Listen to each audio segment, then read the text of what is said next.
Pour implanter nos technologies d'industrie 4.0, la première chose, c'est de pouvoir connecter physiquement nos machines aux espaces de stockage de données. La deuxième partie, c'est évidemment d'utiliser cette donnée pour être capable de générer des cas d'application pour améliorer les conditions de travail et la performance de l'entreprise, de l'usine.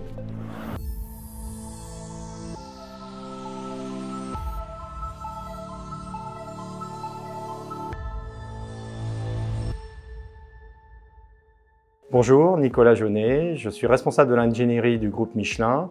Mes équipes sont en charge de faire évoluer notre industrie pour la rendre plus attractive grâce aux technologies du futur. Nous avons commencé à imaginer l'industrie 4.0 chez Michelin il y a 6 ans. Nous avons commencé par faire un état des lieux des technologies qui existaient sur le marché, ainsi qu'un voyage initiatique que l'on a fait dans un certain nombre d'industries, à la fois en Allemagne, aux États-Unis et en Asie, où on a rencontré un certain nombre d'industriels qui avaient déjà commencé à implémenter cette technologie-là. Ce qui nous a séduit dans cette démarche d'industrie 4.0, la première chose, on a vu des gens extrêmement motivés qui décrivaient leur travail au quotidien grâce à ces nouvelles technologies avec beaucoup d'enthousiasme et d'intérêt. Ces technologies-là ont complètement changé leur travail au quotidien et l'attractivité de leur métier.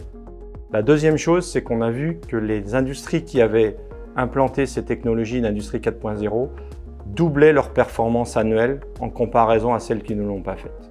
Donc en fait, on avait un intérêt de performance industrielle relativement important. Chez Michelin, l'industrie 4.0 se traduit par 2 grands volets. D'abord, de l'automatisation grâce à des technologies intelligentes et deuxièmement, l'utilisation de la data. Donc dans le domaine de l'automatisation intelligente, évidemment, on va sur des robots collaboratifs qui vont aider les personnes dans des tâches pénibles et difficiles ergonomiquement.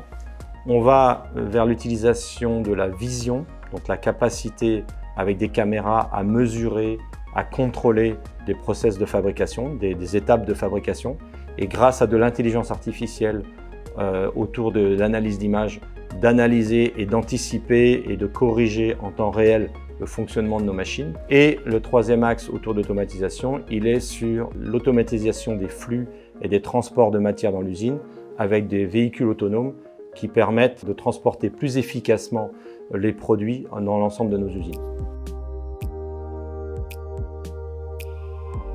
Nous avons par exemple développé en interne une technologie de contrôle des pneus à la sortie de nos chaînes de fabrication.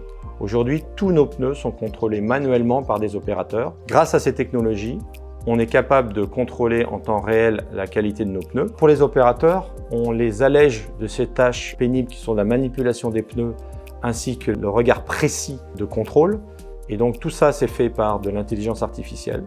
Et on les focalise sur les tâches à haute valeur ajoutée qui sont sur le tri des pneus à la sortie de nos productions. Les opérateurs ne perdent pas leur métier, ne perdent pas leur expertise.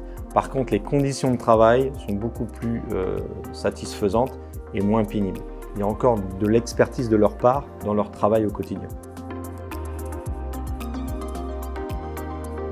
Alors, on a plusieurs types d'intelligence artificielle. On l'utilise par exemple dans l'analyse d'images, mais aussi dans la maintenance. Comme par exemple, on fait de la maintenance prédictive sur certaines presses de cuisson, où on est capable, grâce à l'intelligence artificielle et toutes les données qu'on récolte sur ces fours de cuisson, d'être capable d'anticiper des pannes et donc d'organiser le plus possible les fonctions de maintenance sans avoir à intervenir en urgence lorsque l'installation est arrêtée.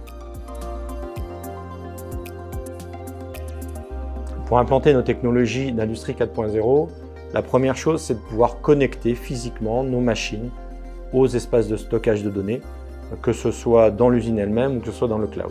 Donc ça a été la première partie de notre transformation. La deuxième partie, c'est évidemment d'utiliser cette donnée pour être capable de générer des cas d'application pour améliorer les conditions de travail et la performance de l'entreprise, de l'usine. Donc pour développer ces cas d'application et d'utilisation de cette data, on fait du prototypage.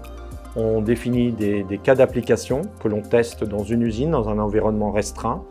On vérifie que techniquement ça fonctionne, que les métiers de la maintenance, de la qualité sont OK avec la performance. Et puis ensuite, on déploie dans différentes usines. Donc on a des usines leaders digital qui ont pour objectif de déployer l'ensemble de ces applications sur l'ensemble des sites Michelin. Donc on a aujourd'hui 70 cas d'application qui sont déjà déployés plus de 8000 fois dans l'ensemble de nos industries. Donc oui, ça fait évoluer les métiers, ça fait évoluer les effectifs, mais ça c'est quelque chose que l'on fait depuis 100 ans chez Michelin. Donc on adapte en permanence notre industrie. L'industrie 4.0 va nous faire adapter notre industrie peut-être plus vite, mais on accompagne les personnes. On a une quantité de formation extrêmement importante pour que les personnes changent de métier, évoluent dans d'autres métiers. Et donc aujourd'hui, c'est vraiment une adaptation en permanence de notre environnement industriel. Il ne faut pas oublier non plus que l'industrie 4.0 ne se déploie pas instantanément. Donc elle s'accompagne techniquement, mais elle s'accompagne aussi humainement et ça prend du temps. Et donc on a tout le temps pour construire des évolutions de carrière avec l'ensemble des personnes de l'usine dans lequel on vient implanter ces technologies. La deuxième chose qui est importante, c'est qu'il y a de plus en plus d'innovations dans le domaine du pneu. Les voitures électriques changent complètement l'impact de la performance du pneu sur le véhicule. Les voitures sont plus lourdes, elles ont plus de couple et la résistance au roulement et donc la durée de vie des batteries est de plus en plus critique à comparer à une voiture thermique. Pour faire ces pneus qui deviennent des pneus de haute technologie, on a besoin d'être capable de fabriquer le plus précisément possible à la fois les matériaux, la gomme, et à la fois dans l'assemblage du pneu d'être de plus en plus précis. Donc l'industrie 4.0, c'est un levier pour transmettre nos innovations technologiques du pneu sur le marché et beaucoup plus rapidement qu'on ne pourrait le faire qu'avec des technologies plus anciennes. Donc l'industrie 4.0, c'est un vrai levier de transformation de notre industrie, à la fois pour l'attractivité des personnes, à la fois pour la performance économique et environnementale, et aussi pour être capable de mettre sur le marché le plus vite possible nos innovations.